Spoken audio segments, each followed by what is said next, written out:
All right, everybody. Can everybody hear me? Hold on one second. Can everybody hear me in the back now? Okay, hold on. Let me get this adjusted. All right. Sound about right now? All right, perfect. Well, let's go ahead and get started. Thank you all for being here this evening. I'm Dr. Billy Teets. I'm the director here at the Vanderbilt Dyer Observatory, and it's my privilege tonight to get to talk to you about one of my favorite topics of astronomy, which is stellar evolution. But before we do that, I do have a couple of announcements. First of all, you're probably familiar with Eventbrite because this is where you purchase the tickets for tonight's events. But if you're not super familiar with it, make sure that you click on that little blue follow button when you come to the Dyer Eventbrite site, because that will get you notifications whenever we add new events. And we're still populating our calendar for this year. And you can also set yourself reminders about when tickets go on sale and things like that. So it's super handy. And speaking of events, we do have a telescope night next Friday. This time we're doing the format just slightly different. Instead of a single 2-hour time slot, we are dividing that up into 2 1-hour slots. And the 9 to 10 p.m., I think it's the 9 to 10 p.m. Slot, it still has some spots left. So if you want to claim those, jump on Eventbrite and get those tickets. And hopefully we're going to have a nice clear night for that. And speaking of a nice clear night, tomorrow night we will hopefully have a really clear night because we have a total lunar eclipse. So this is the evening of March 13th, starting around just right around 11 p.m. Central Time. And most of the action occurs in the early morning hours of March 14th. So this is what is often referred to as a blood moon, in which the moon is sliding through the shadow of the Earth. And once it gets into that inner part, that's when it takes on that really beautiful red hue. So far, I don't want to jinx it, the forecast is looking pretty decent for Nashville. If I had to recommend a time that you would go out to take a look, go anywhere between from about 1:30 to maybe about 2:30 in the morning. 2 o'clock is about the greatest. I mean, you're going to be up anyway, right? So might as well just pop outside and see what you got. I'm definitely going to try to be up for this, but 2 a.m., that is about the period of greatest eclipse. So, I mean, you might even be able to just kind of lean your head out the window or even just look out a window and be able to take this in. But this will be the last one we get to see until March of next year. And hopefully we will have a nice clear sky next March to view this lunar eclipse, because they really are spectacular. And if you're not really familiar with eclipses, these are not like solar eclipses. You don't have to have special viewing aids to be able to see this. Just go outside, bare eyes look at it, or get a pair of binoculars or a telescope, but it's not required. Okay? Alrighty, so let's get into the meat of the discussion tonight, which is a brief look at the lives of stars, which is kind of a funny title because when we talk about stellar evolution in an intro astronomy class, this is something that usually it spans over a couple of weeks. So obviously we're not going to get to all the details tonight, but I'm going to try to hit the really high points so that you have a general idea of how stars are formed, what they do during most of their lives, and how they die. And we're going to try to get to as many different things as we can. We are also live streaming to YouTube tonight, so we have some folks viewing from afar. And at the end of the talk, we will we'll do a Q&A session before we depart and hopefully go up to the telescope to see Jupiter. Okay? All right, so stellar evolution. As we start with this, though, let's talk just a little bit about some observational evidence that we had, even before telescopes were invented, that maybe gave us some clues as to how our solar system and maybe other solar systems out in the universe would have formed. So if you go out and you observe the planets, one thing that you're going to notice is that they remain fairly close to the ecliptic. The ecliptic is an imaginary line through the sky that really traces out the path of the sun over the course of the year. In reality, that's our orbit around the sun. But from our perspective, it looks like it looks like the sun is actually following that line. So in this view from Dyer Observatory's all-sky camera, this was taken back in January. So I've highlighted the planets that we had during that really nice planet parade. Hopefully you all got to see that. But you can see that the planets are staying fairly close to that ecliptic line.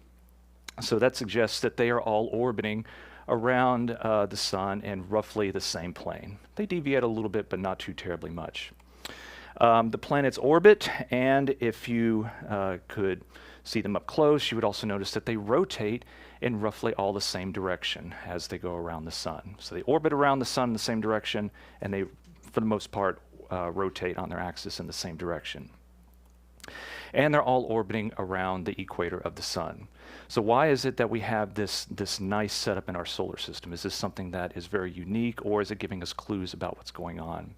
Well, there were a couple of astronomers / mathematicians back in the late 1700s who were observing this, and they came up with something called the solar nebular theory, which is taking just this very basic observational evidence that they just use their eyes to notice, and to try to help explain how our solar system formed.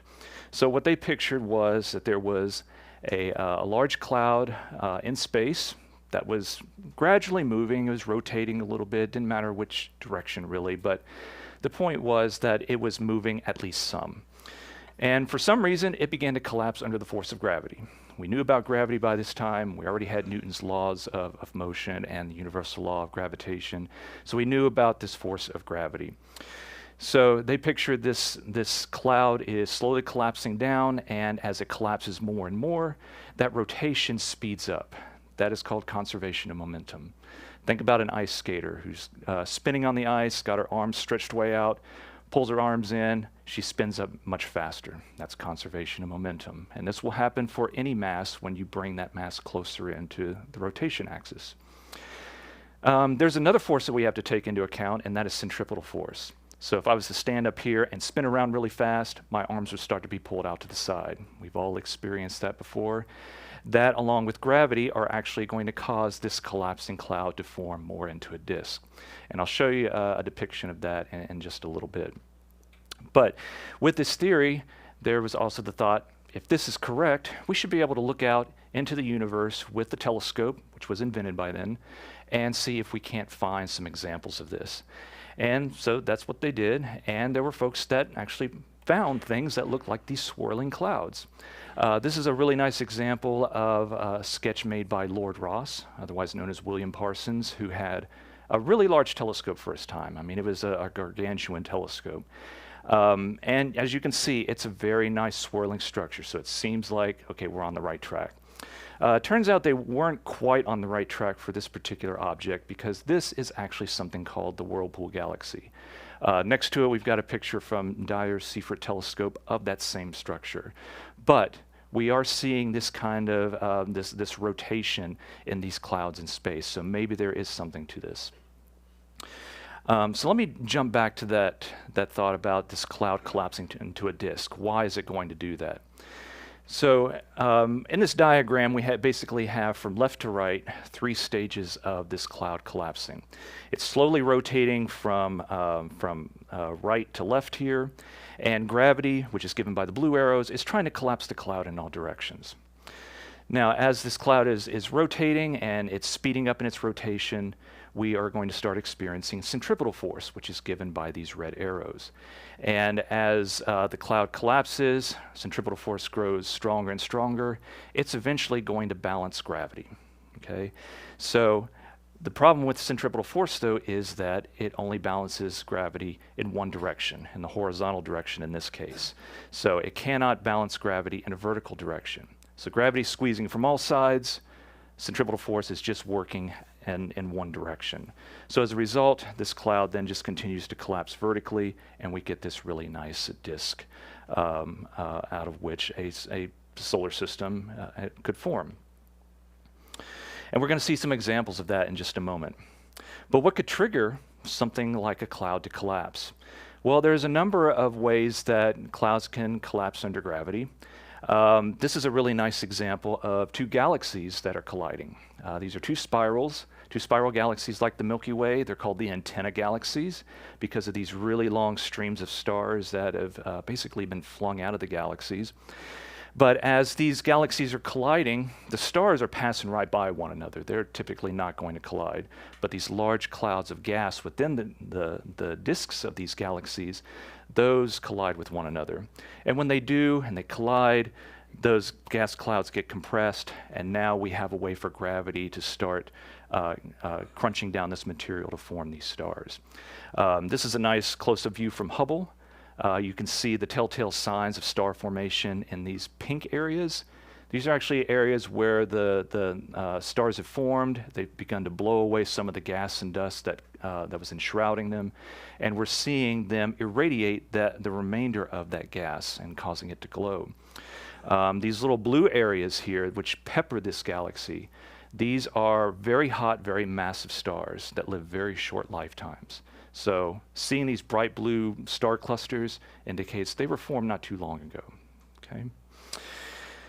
Now, if we were going to look for or try to find some of these examples where stars are forming, well, we've got to find some areas that have stuff to form stars from. We're not going to look in a void in space. We need material to form these stars. So a great place to look are these dusty molecular clouds that permeate galaxies like the Milky Way. These molecular clouds have lots of gas. They have lots of dust in them as well, which unfortunately that dust makes it very difficult to see down into these clouds when we observe in visible light. We can observe in different types of light, though, and actually see through them, which we'll talk about in just a moment. One of the kind of ironic things is that as we're trying to form these very hot stars, we actually have to start out with some of the coldest regions in the galaxy. We're talking about maybe 10 Kelvin, so something like minus 400 and something degrees below 0 Fahrenheit. So you may ask, well, why do we need really cold temperatures? Well, the problem is when we look at these big clouds of gas and dust, for example, at the bottom here, this is a visible light image of the Carina Nebula, just a small part of that nebula. There's obviously stuff there, and it looks like there's oodles of stuff there. But even the densest regions are incredibly sparse. And when you've got incredibly sparse gas, that means there's not much mass in a given volume, which equates to a very, very, very low amount of gravity. So gravity is already going to have a very difficult time trying to pull these gas molecules together and start collapsing this cloud down. If the cloud has any sort of, let's say, a room temperature to it, the molecules or the atoms within that cloud are going to be moving pretty rapidly. So when you hear me say temperature tonight, think about how fast particles are actually moving. Okay? So higher temperature gas, those particles are moving much more rapidly than you have a very low temperature gas. So if you've got, let's say, with the example of a room temperature gas, those particles are going to be moving around so much that when they encounter one another, they're going to push each other away. So that's going to create a pressure within that cloud, and that's going to overcome any gravitational collapse.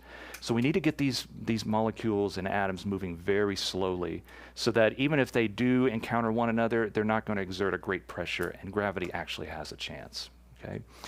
And in fact, these dust clouds, the dust can actually shield the outer portion of the cloud. So we may be sitting next to a bright cluster of stars, but the outside portion of that cloud will shield the inside and keep it much cooler, even though the outside portion may be very, very hot.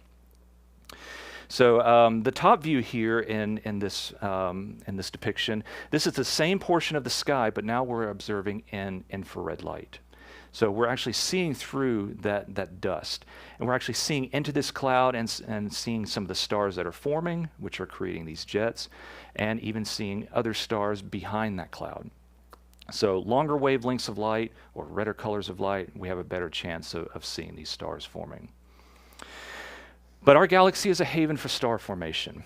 This is a really nice wide field view of our Milky Way, and you can see just how flat it is as it spans across the sky. And you can see there are regions that look very bright, like right down just to the left of center. And then there are these regions where it looks like it's kind of devoid of stars. It's not devoid. It's actually a bunch of dust blocking the light. And this is where you're going to find the areas of star formation. Let's highlight a couple. In fact, I'm going to highlight this little bitty red one over on the left side. Not quite a very large picture, but that is the Eagle Nebula. And if I zoom into the center, that might look a little familiar to some folks. So those are the famous pillars of creation, as they're called. Those are big columns of gas and dust, a few light years high, and there are stars actively forming within those. Another example, this little cloud here, which only has a couple of solar masses worth of material. This is called Barnard 68. Edward Barnard, very famous Nashville astronomer, cataloged a little over 370 of these objects in his career. And he originally thought that maybe they were voids in space, but we now know that they are in fact dust clouds. So fast forward a few tens of millions of years, there might be some brand new stars where that cloud once resided. What are some telltale signs of star formation? So this image here, I mean, when you first see it, you may say that's a really nice artistic rendering, but this is an actual Hubble image, and I absolutely love it. I think the caption somebody used was, it was like, you know, actual lightsabers in space. But what we have in the center here, and obscured from view, is a forming star. And as the material continues to spill in onto that star and add to its final mass, the magnetic field of that forming star, what we call a protostar, is basically deflecting some of that infalling material. And so what we often see are these jets of material coming off the poles of the star, and they're called bipolar jets. As these jets go out into space and they collide with other clouds of gas that are just kind of sitting there minding their own business, we get something called a Herbig-Haro object, which is named after the two astronomers that really characterize these things. I can't really see them too well here, but here's another example from the Webb telescope. So right in the center, even obscured from Webb's infrared vision, we've got a forming star down here. You can see the jets of material coming out from the poles. But as these jets slam into other clouds of gas that are not glowing, they shock heat that gas and they cause it to glow. So these big clumps here, these are the Herbig-Haro objects that we are referring to. They're often just given a designation like HH24 or HH79 or something like that. So when you hear that, you know it's a new star. And even carefully studying this image, you can see, like towards the upper right, these outflows from these jets were not constant. There was a brief pause, it appears, where we didn't really have an outflow, and so there's kind of gaps in between the big blobs of material in this Herbig-Haro object. So this can tell you a little bit about, you know, just how steady material infall onto a star is or isn't. Circumstellar or protoplanetary disks, these are another indicator of a young stellar system. These can be several hundred astronomical units wide. And just as a refresher, an astronomical unit, or an AU, that is the average Earth-Sun distance. For comparison, the diameter of Neptune's orbit is about 60 AU. So we're talking about something much larger than the orbit of Neptune here. Sometimes they show evidence of gaps, which could indicate the possibility that planets are forming within this disk. And again, it's much easier to observe a lot of these at infrared wavelengths because they're often buried within these dusty clouds. Another beautiful view from the Hubble Space Telescope of a variable star called HL Tau, and then another variable star called V1213 Tau. So very creative names, but that's the way astronomers are, where we get down to business and we catalog things, okay? We don't need fun names. But let's zoom in on each of these, okay? So the left side view, this is not from that same image. This view of HL Tau is from ALMA, which is the Atacama Large Millimeter Submillimeter Array. It's an array of about 60, I think it's 66 telescopes down in Chile that they're radio telescopes, and when you combine the signals of those telescopes, they act like a single telescope of a much larger diameter, which gives you much greater resolving power. And such a good resolving power that not only can we see the disk of this forming star, but we can see that there are definite gaps within that. I don't think any protoplanets have been detected in those gaps as of yet, but that might change. Okay. V1213, compared to HL Tau, you can see that HL Tau's disk is almost face on, whereas 1213 over here, its disk is almost perfectly edge on. In fact, you can see the very thickest part of the disk cuts right through the center where that protostar is forming. So we are now seeing lots of examples of these disks forming these stars. So it looks like the solar nebula theory is correct. Just to bring the point home even further, The Great Orion Nebula, which you can see with even a small telescope, and actually this time of year is still a great time to see it. It's forming about 2,000 stars, and it's still forming stars. And if you were to download this mosaic from the Hubble Space Telescope and zoom in and zoom in and zoom in to this bright region down here, you'd find lots of examples of these little disks actually in silhouette against the glowing gas from behind. So it looks like this theory of how stars is forming is correct. So we fast forward in time, and we're approaching the final size for these protostars. And again, they are still protostars, not fully fledged stars yet. They are not doing the one thing that separates them from stars, and that's fusing hydrogen into helium. But at this point, they're still really puffed up. They're trying to collapse down to their final size. As they're doing that, as gravity is squeezing them more and more, they're continuing to heat up. And even though the outer portion may be cooler than what the star is going to be, at this point, the protostar is actually more luminous than what it will be when it's a fully fledged star, just because of its much larger size. Okay? And then eventually, so these disks might last about 10 million years or so. Eventually a star becomes, or a protostar becomes, a fully fledged star. And we say it is a main sequence star. And I'm going to come back to that term in just a moment. For a star to be a star, it has to have at least 0.08 solar masses, okay, or about 80 times the mass of Jupiter. If you don't have at least that much mass, you don't have a strong enough gravity to squeeze the core enough to get it to the high enough temperature to fuse hydrogen. Otherwise, if you're like 0.07 solar masses, then you're essentially a failed star, okay? Or what we would call a brown dwarf, because failed star it just sounds sad. But so if you hear brown dwarf, think about an object that was trying to become a star, but it just didn't get quite enough mass, okay? But when these stars have reached the main sequence, they are in hydrostatic equilibrium, which is the fancy term for saying they're not changing shape or size or anything. Gravity's trying to crush them, but the pressure they're generating inside through fusion is balancing that. So the star is staying the same radius, it's staying the same temperature, it's staying the same mass, okay? And it'll stay that way for about 90% of its life. So what do I mean by the main sequence? This is the Hertzsprung-Russell diagram, or just simply the HR diagram. This is kind of like the Rosetta Stone for stellar astronomy.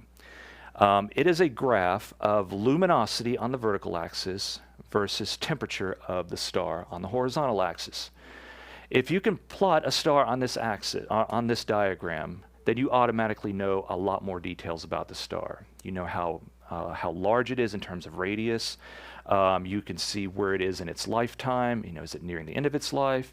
Is it kind of in the middle of its life, or what? You can tell its mass. There are lots of things that you can tell. You'll notice that there are certain regions of this diagram. Like up here are the supergiants. So down below them are the giants. And then this roughly linear trend going from top left to bottom right, that's what is known as the main sequence. So if a star is there, it's going to be there for 90% of its life. It's fusing hydrogen into helium. Okay. So now we've talked a little bit about these forming stars. Let's talk a little bit about what's going on inside of them. So stars like our sun are smaller stars. They generate their energy through fusion, through a process called the proton-proton chain, which basically means we're going to take individual protons and we're going to keep adding them together to make heavier and heavier products, which eventually form helium. Okay.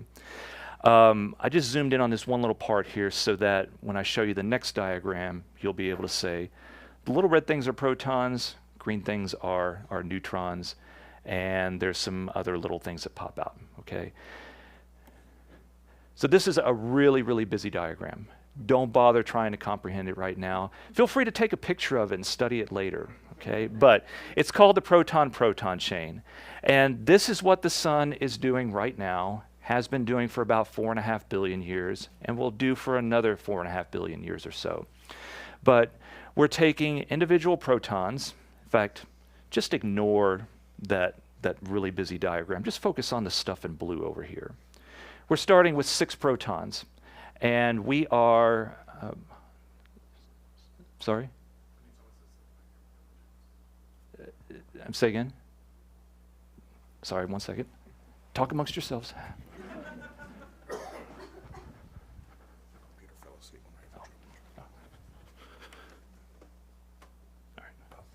Okay.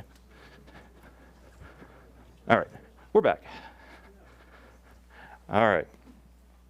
So again, just focusing on the stuff in blue. We're going to take 6 protons. And when I say proton, think of the term hydrogen nucleus. Can everybody still hear me back there all right? Okay. As we're going through this process, we're adding these protons together, and we're getting things out like energy in the form of gamma ray photons. We're getting a helium nucleus out. We're getting these little weird things called neutrinos. And let's see, I think that was about it. So the ultimate goal of this reaction is to give us a helium-4 nucleus and some energy. So the energy coming out of the sun has been broken down into all these different types of energies, like visible light, like infrared, X-rays, sometimes even gamma rays. But all of these different types of light are due to this process. Let's see. So if you actually go through and count, okay, how many photons are coming out of this reaction, and you look at this diagram, you say, well, there's 1 photon there, there's 1 photon there. Yet, I say you get 6 gamma ray photons. So we've got 2 depicted up in here, but I want to draw your attention to this little guy right up here, the positron. So you may have heard of a positron before. It's basically an electron with a positive charge instead of a negative charge. It is literally antimatter. So it is not, antimatter is not the stuff of science fiction anymore. We know it exists. It exists in the sun. It exists elsewhere as well. When these positrons are emitted from this reaction, they go out into the sun. The sun is filled with free electrons. And when one of those little positrons, so if you look at the bottom right of the diagram, this little red positron encounters this little blue electron here, they annihilate. So if you've watched Star Trek, you know what happens. You know, the warp core goes bang. So this mass of this positron and electron is converted to pure energy. So out of that comes 2 photons, okay? And that happens twice in this diagram, so that's where our other photons come from, okay? So again, you can look up proton-proton chain on your own if you want to know more about it and actually follow all these steps through. It's pretty interesting, trust me. But bigger stars, they actually derive their energy from a slightly different process. And again, don't worry about trying to follow this through here. Just look at the inputs over here. We're getting protons in, and we're using a carbon atom that's already present within the star as a catalyst. Out of that, we're getting helium, neutrinos, and these gamma ray photons again. High mass stars are able to do this because their much higher internal energies, or their internal temperatures, allow them to fuse these protons to these heavier nuclei. Okay? Smaller stars, they don't have a high enough energy to be able to do that. So big stars can do this as well as that. Okay? Now, if we actually look inside of the sun, you're going to see that the sun is divided up into 3 main areas. We've got our core. This is the area where we're going to have fusion occurring.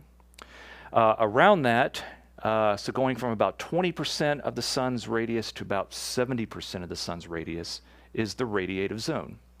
Here, energy is mainly transferred by photons traveling through the sun. And then this last part out here, going about 75% of this radius out to the surface, is called the convective zone. And this is where energy is primarily transported by material churning. So hot material down below, it basically rises up to the surface, radiates its energy out into space, it cools off, it sinks back down. So you're getting this bulk flow of material to transform or transport this energy. The thing to keep in mind when we're talking about this fusion process is that the core is the only place where fusion is occurring. And in stars like our sun, you may say, Well, the sun is full of hydrogen, so it's got this humongous reservoir of hydrogen fuel to fuse over its lifetime. But because we don't really get that mixing in the radiative zone, that means that whatever fuel was in the core when the sun first formed, that's pretty much all it will have to fuse. It's not going to get access to all of those other layers of hydrogen in the outer parts of the sun. Okay, so that's going to limit its lifetime. So in this very artistically drawn diagram here, this is basically what is happening in the sun now. Things aren't quite to scale here, but we've got a core that is fusing hydrogen into helium, and we're going to have another 4.5 billion years of that. This outer envelope, what I call the hydrogen envelope, that is basically inaccessible. It's just going to kind of sit there. But over time, the amount of helium is going to increase in the core as we're converting hydrogen into helium. If you look at this diagram to the right here, at the very top, this is basically showing the concentration of hydrogen in yellow and helium in orange when the sun first started. Okay? And as we start from the left side, moving over to the right side of the diagram, that's just showing that concentration from the center all the way out to the edge of the sun. And the big change that you notice is that when we get to today, the concentration of helium is much greater down in the very center of the core. And as you go towards the outer portion of the core, that concentration drops off. But over time, that orange concentration is going to deepen as more and more of that hydrogen is converted into helium. So that means there's a finite lifetime to our sun. So when the sun begins to run out of hydrogen in its core, it is going to enter the red giant phase. So now that we don't have much hydrogen fuel left to fuse, that means that energy production is going to start going down within the core. And that energy production is helping to support the core against the crushing force of gravity. So as that begins to decrease, the core is going to collapse down, but when you compress a gas, it's going to heat up. So that core is going to shrink, but it's going to heat. Now right around that, thanks to that extra heat, there's going to be a thin shell of hydrogen fusion going on. Now here I've greatly exaggerated the size of it just where you can see it. But think of it more like a skin of hydrogen right around that core that's going to be fusing. So we've got a hotter helium core, we've got shell fusion going on. Ultimately, that's going to cause this outer hydrogen envelope to expand. Okay? And when it expands, it's also going to cool. So the sun is going to start swelling, and as it swells, its outer surface is going to cool, okay, as we go into this red giant phase. Now eventually, the core is going to collapse enough that the temperature is going to rise to helium fusion temperatures. For hydrogen, that's 10 million Kelvin. For helium, that's about 100 million Kelvin. So when that happens, when the core collapses and reaches that temperature, we're going to start helium fusion within the sun. So we have helium fused in the center, hydrogen being fused around it, and that the rest of the sun is just kind of sitting there like it was before. Helium fusion is a little bit simpler. This diagram, yeah, I wouldn't have trouble memorizing this one. We're taking two heliums, fusing them to make a beryllium, and if we're quick enough, because that beryllium is very unstable and wants to break apart, but if we're quick enough, we can bring in another helium and create a carbon-12. So we're fusing helium into carbon, and that carbon is actually stable, and out of this we get a couple of gamma rays. Okay? But eventually, there's going to be a limit to how much we can fuse in terms of helium, because we've only got so much helium. So carbon begins to build up in the core, and we kind of go through this whole process again, where the sun will again begin to swell back out to an even larger size. But for a star like our sun, this is the end of the road. We can't go and fuse heavier and heavier elements. There's just not enough mass to do it. Bigger stars, though, we can go through quite a few steps of hydrogen fusion, or excuse me, go through quite a few different steps of fusion, and basically get these layers of shell fusion. The limiting factor, though, is when we get iron. in all of these other reactions, when you fuse these elements, like you fuse oxygen, I think, to make neon, and neon to make magnesium, you're getting energy out. Try to fuse iron together, it actually absorbs energy. So when we try to fuse this iron core, it doesn't work, and the core begins to collapse, and we can have a supernova. Okay, so other elements like calcium, they can be created through other processes that are occurring in the star. We can have supernovae create additional elements and the conditions that arise when a star explodes. So all of the other elements on the periodic table are still mostly generated by stars at some points in their lives or their deaths. Okay. Now I mentioned that stars can swell. So what I did, I took a single image of the sun and scaled it and recolored it based on temperature. But right next to the N, kind of circling it there, there's our sun. If you can't see it, imagine a popcorn popcorn seed up there. That's the size of the sun there. So a star like Betelgeuse and Orion, it's about 1,000 times the radius of the sun. And you may say, but that size, it's got to be like, 10,000 times the mass. In reality, Betelgeuse is only about 10 times the mass of the sun, which is really hard to believe given that our sun is that tiny. But this gas has become very distended as this star has become a red supergiant. Put that where our sun is, it would fill up a good portion of our solar system. In fact, it would be about as big as the orbit of Jupiter. Now, as stars begin to run out of fuel, they can go through phases of instability. And we can get something called a pulsating variable. Now, I put like 7 steps up there. I'm not worried about anybody reading those. Take a picture if you want to delve more into the details there, or I can send you the presentation. But the thing I want to point out here is that some stars can become these pulsating variable stars, where they will physically swell and shrink over short time scales. We're not talking about millions of years. We're talking about on the order of like 1 to maybe 50, 60, 70 days. Okay? As they do this, and you can kind of see it in the little animation up there, as the star swells and cools off, it's actually a little bit more luminous than when it shrinks down and heats up, just because that much larger surface area helps to compensate for the lower temperature and actually makes the star brighter. So if we were to make a plot of luminosity versus time, like we have on the bottom here, you can see this very characteristic pattern of variation.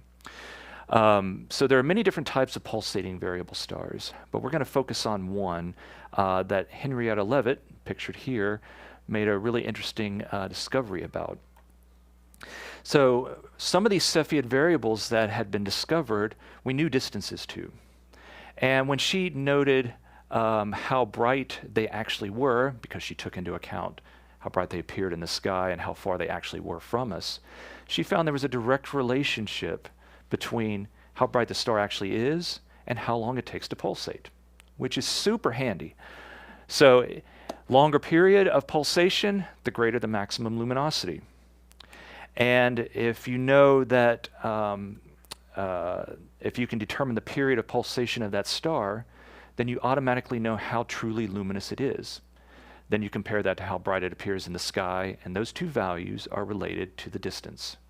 So all we have to do is measure the period of pulsation, and we automatically can determine the distance to one of these Cepheid variables. What's even more handy is that these Cepheids are giant stars, so they can be seen in other galaxies. In fact, the Hubble Space Telescope, one of the initial science goals was to try to spot a lot of the Cepheids in other galaxies so we could get very accurate distances to those host galaxies.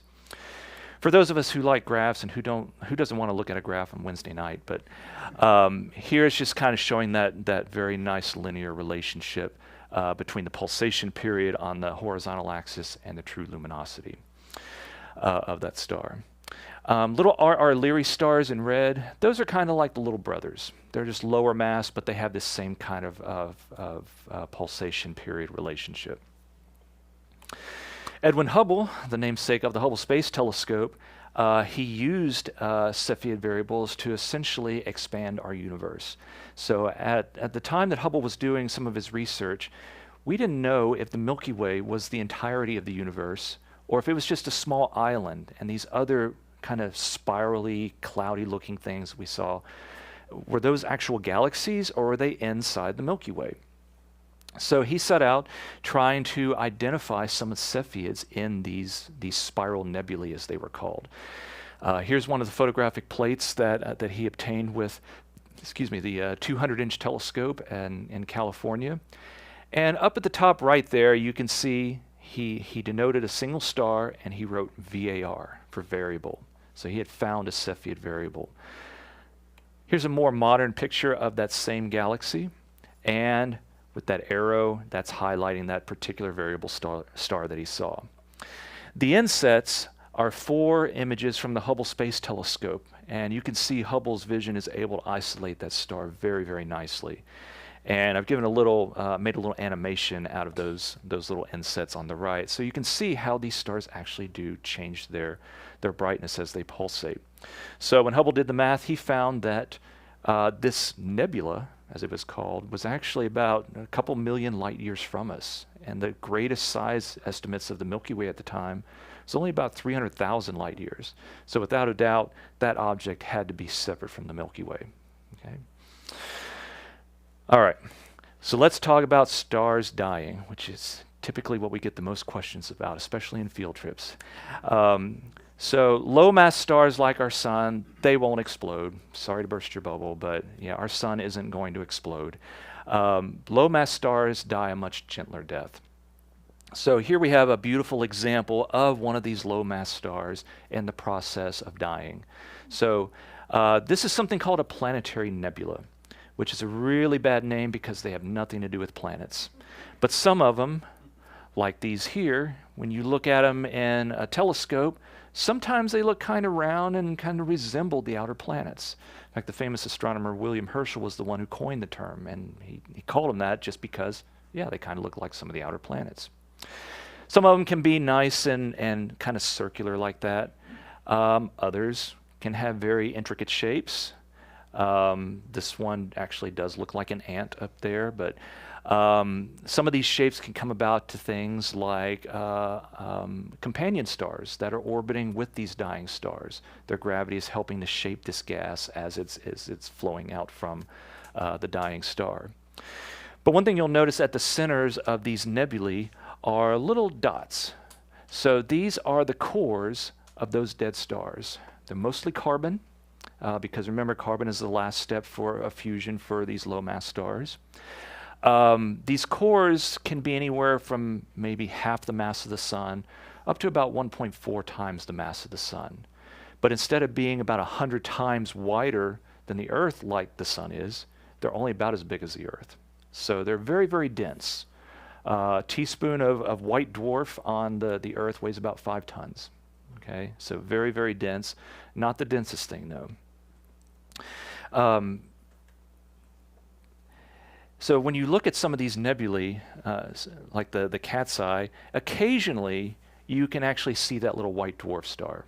Okay, and that white dwarf, I call it a star, but it's not really a star anymore. It's essentially a cooling ember.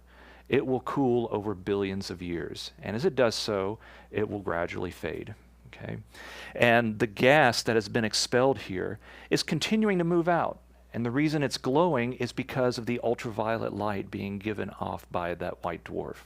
So once that gas gets far enough away from that light source, the gas just kind of fades into obscurity. It's still there, we just can't see it anymore. If you want to actually check out a white dwarf, there's one only about 9 light years away. The brightest star in the night sky, Sirius.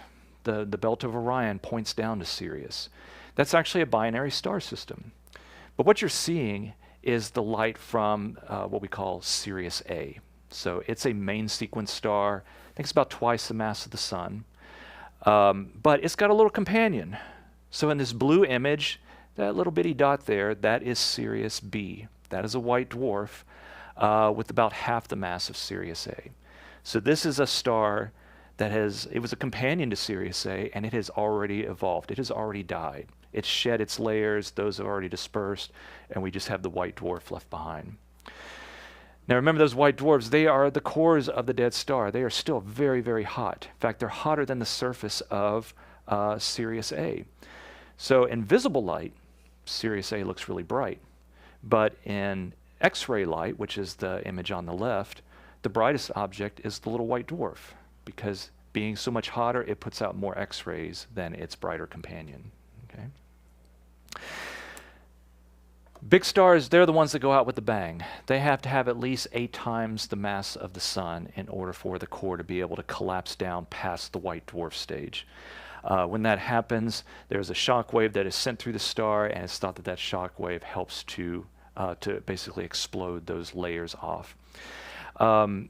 The core of a star that goes supernova, it collapses down to something about 10 miles wide, but can weigh anywhere from 2 to 3 times the mass of the sun. So incredibly dense. A teaspoonful on Earth would weigh as much as a mountain, quite literally. Okay? But it's mostly just a ball of neutrons. So it's called a neutron star. But the outer layers are blasted out into space. This is called the Spaghetti Nebula. So we get to have a little fun with the names there versus, HH Tau or something like that. But great example of a supernova. This is another really famous example. This is the Crab Nebula. It's located in Taurus. You can see this with your own telescope if you've got a decently dark sky. This star, we actually saw it explode in the year 1054, and it got so bright for about 2 weeks that you can actually see it in the daytime. This star was actually 6,500 light years away when it exploded. So even at that great distance, it was still that bright that we could see it in the daytime. So these supernovae, when they go off, they can release more energy than a star like our sun will release in its entire 10 billion year lifetime. So they're incredibly energetic events. And this gas is still expanding outwards at thousands of kilometers per second. In fact, you can even take, let me turn this off here. You can even take images of the Crab Nebula over a few years. So here we're going to see images taken 13 years apart. And you can actually see how the nebula has expanded in that amount of time. So this nebula, I think it's on the order of a couple light years across, but it's still continuing to expand outwards. Now, at the very centers of these supernova remnants are these neutron stars, but they're usually referred to as pulsars. A little bit of history here. Jocelyn Bell Burnell, she was the discoverer of pulsars. So there she is, pictured back around 1967. She is at the Interplanetary Scintillation Array, which is a radio telescope that covered 4 acres. She helped build it, took a couple of years to build, consisted of about 120 miles of cabling run to try to pick up these very faint radio signals. She did her graduate work with this array. And in about 1967, I think it was, 67 or 69, nope, 67, she was observing the sky with this array. This didn't produce a nice image. It actually produced basically a ticker tape readout, given in red there. But she noticed there was this very regular pulsation pattern seen by these little blips. We had never seen anything like that originating from space. And at first, her advisor thought that it must be something terrestrial, just some interference from something. But it would disappear, and it would come back when the same part of the sky was overhead. So as she did more research, she actually started finding these elsewhere in the sky. And when she noted where the antenna was pointing in the sky, she then traced it back to what else was there, and she found that there were supernova remnants in these same locations. She put 2 and 2 together and realized that what she was detecting was the cores of these dead stars. So these neutron stars had been predicted to exist about 30 years prior, but we had no observational evidence until now. So when you look at the Crab Nebula, there is a little pulsar right down at the center, and I'll show you that in a minute, that is spinning about 30 times a second. Point a radio telescope to that, and you'll see 30 blips come through every second as that pulsar rotates. So we covered that.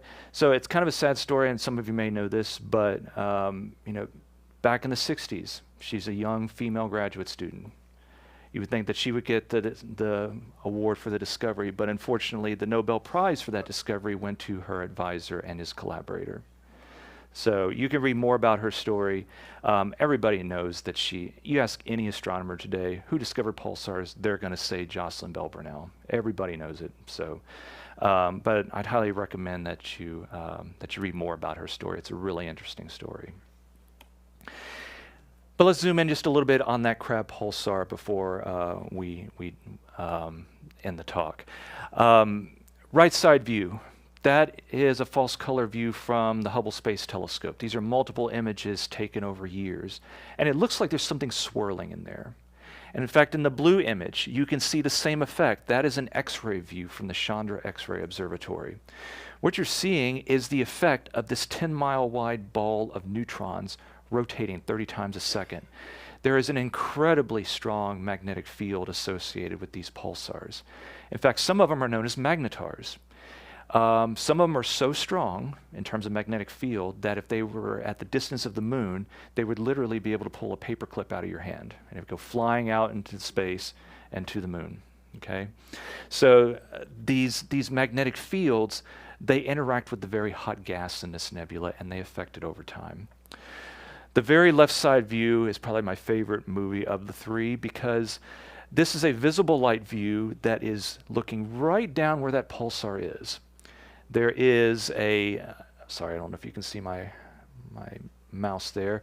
There is a regular star just kind of photobombing, but this is the pulsar.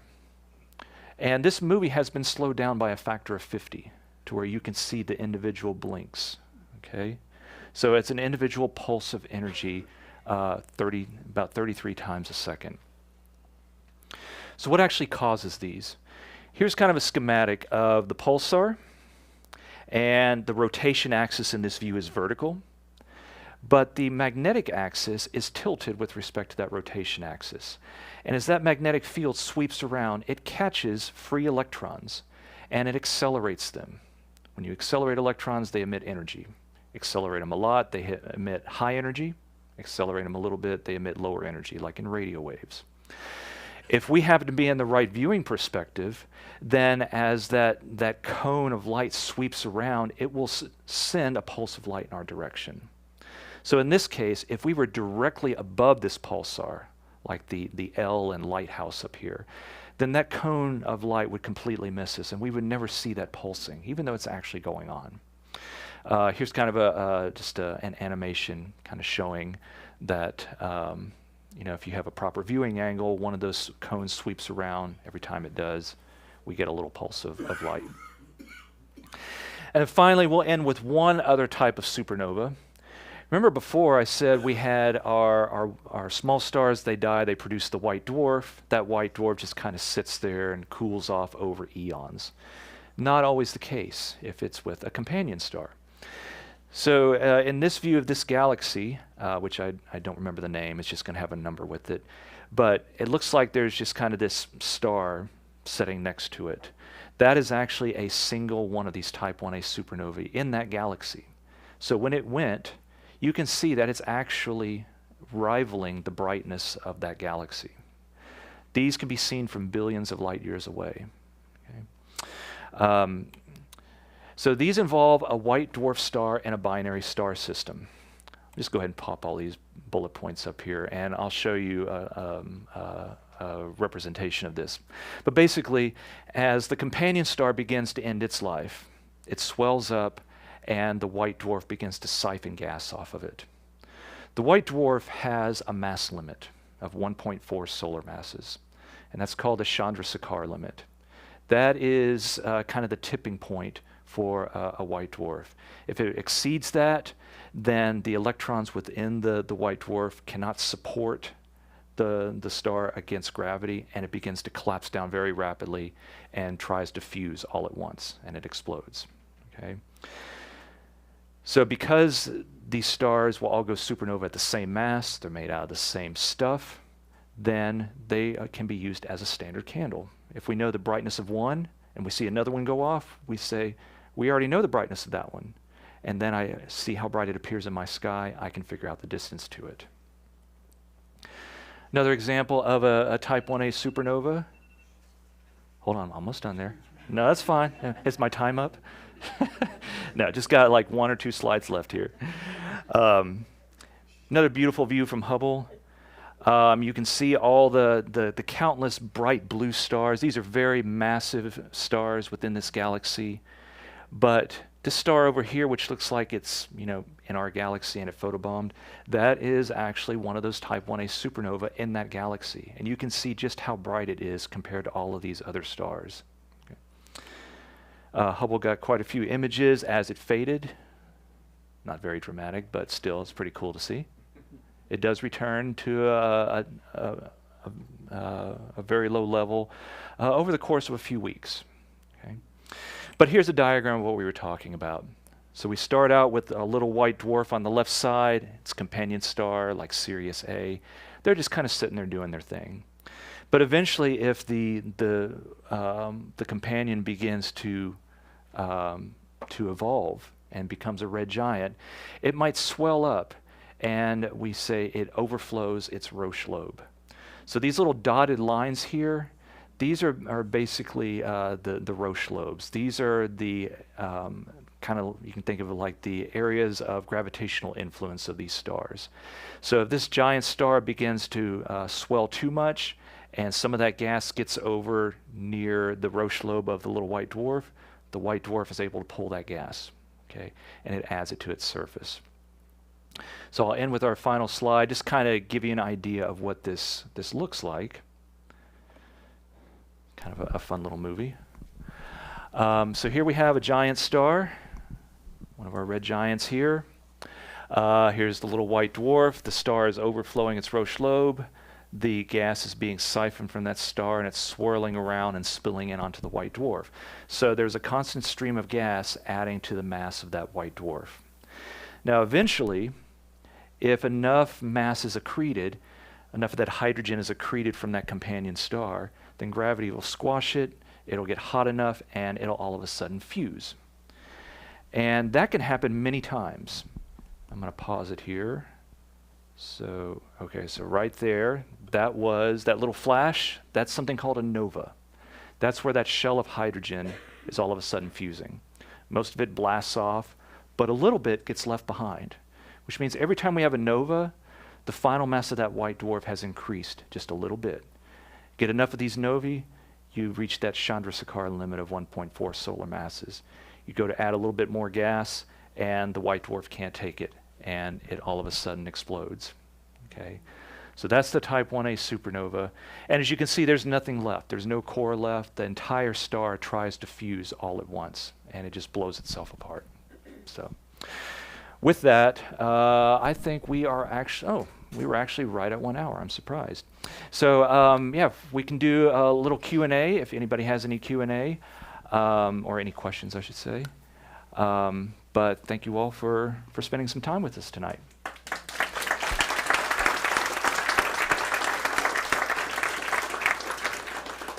How are we doing with Jupiter, Dr. Bob? Looks good? Okay. Any questions?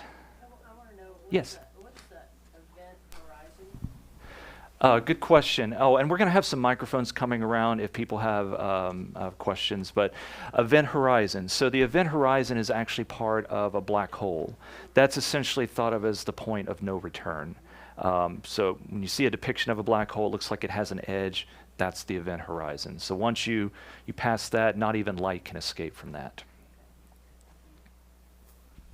Oh, question back there. All right. Oh, hold on. Yes. If UI Scudi, the current star that is the biggest, Yes.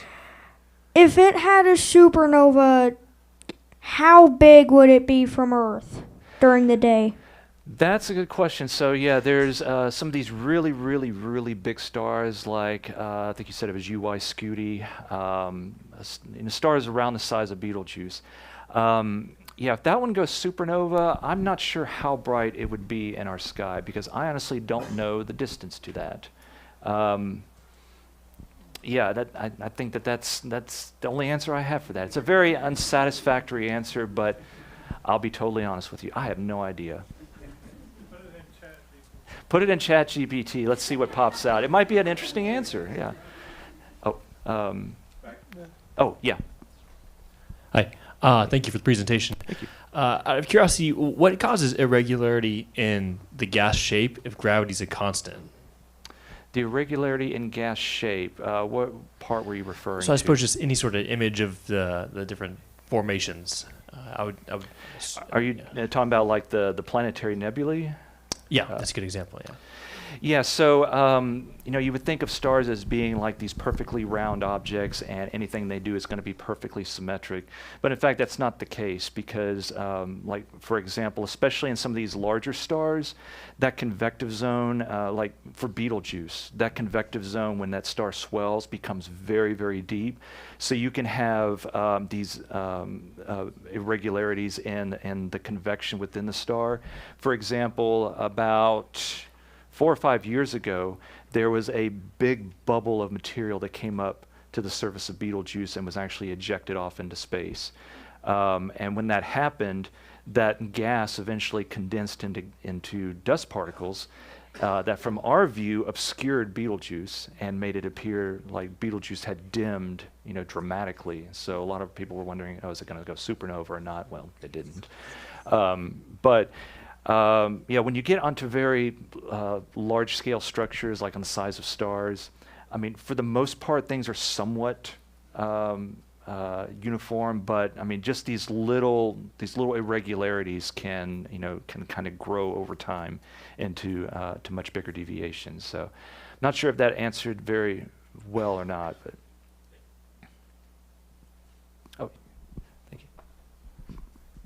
Looking back at the chart where we went through the elements with fusion, at the very end it was degenerate iron. Yes. And aside from being a great name for a band, why is it? I love that. Why yes. is it degenerate? So yeah, that's one thing that we didn't talk about. There's this concept of degeneracy. So when you get even like the white dwarfs, let me find one here. So yeah, the white dwarfs at the centers of these nebulae, they are also degenerate matter. So when you compress matter down, like in one of these white dwarfs, there's a limit to how much you can compress it, and it actually has to do with it's actually a quantum mechanical effect. But the electrons, they are really the things that are supporting this star from being able to compress down anymore. So there's I'm trying to think of the best way to say this.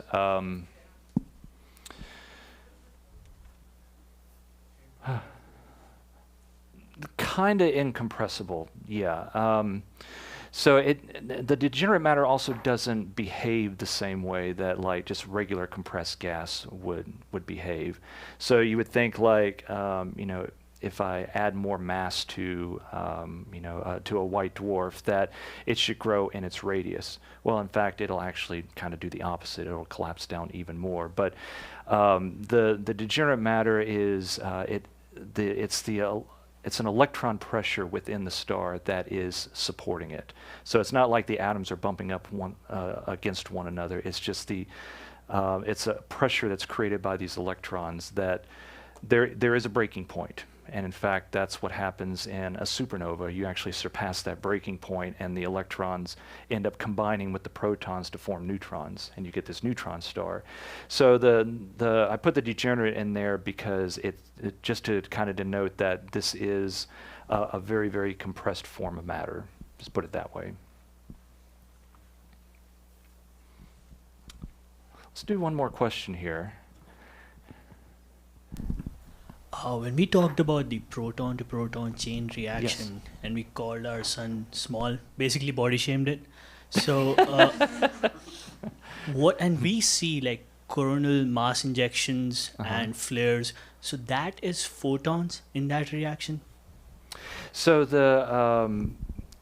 so all the energy that is being generated by the sun is through this proton-proton chain, and that energy is trying to escape out of the sun. So, as atoms are absorbing that energy, they can be ionized. That these ionized atoms create magnetic fields, and really the stuff that we see occurring on the surface of the sun, like these prominences here, or these flares of these coronal mass ejections, those are all a result of magnetic activity. But that is ultimately a result, that magnetic activity arises because we've got extremely hot material that is just free charges. It's a plasma. So as that plasma is moving around, that's generating this magnetic field. Okay. If there are any other questions, I'll be here for a while this evening because I'm the one that has to lock up anyway. So, but we do have Jupiter visible in the telescope this evening, and right now the moon Io is casting a shadow on the planet. And it will be for about another 20 minutes or so. So if you've never seen that happen, I'd highly recommend you can go up and check it out. But thank you all again for coming this evening, and if you have any other questions, please don't hesitate to come up and chat with me.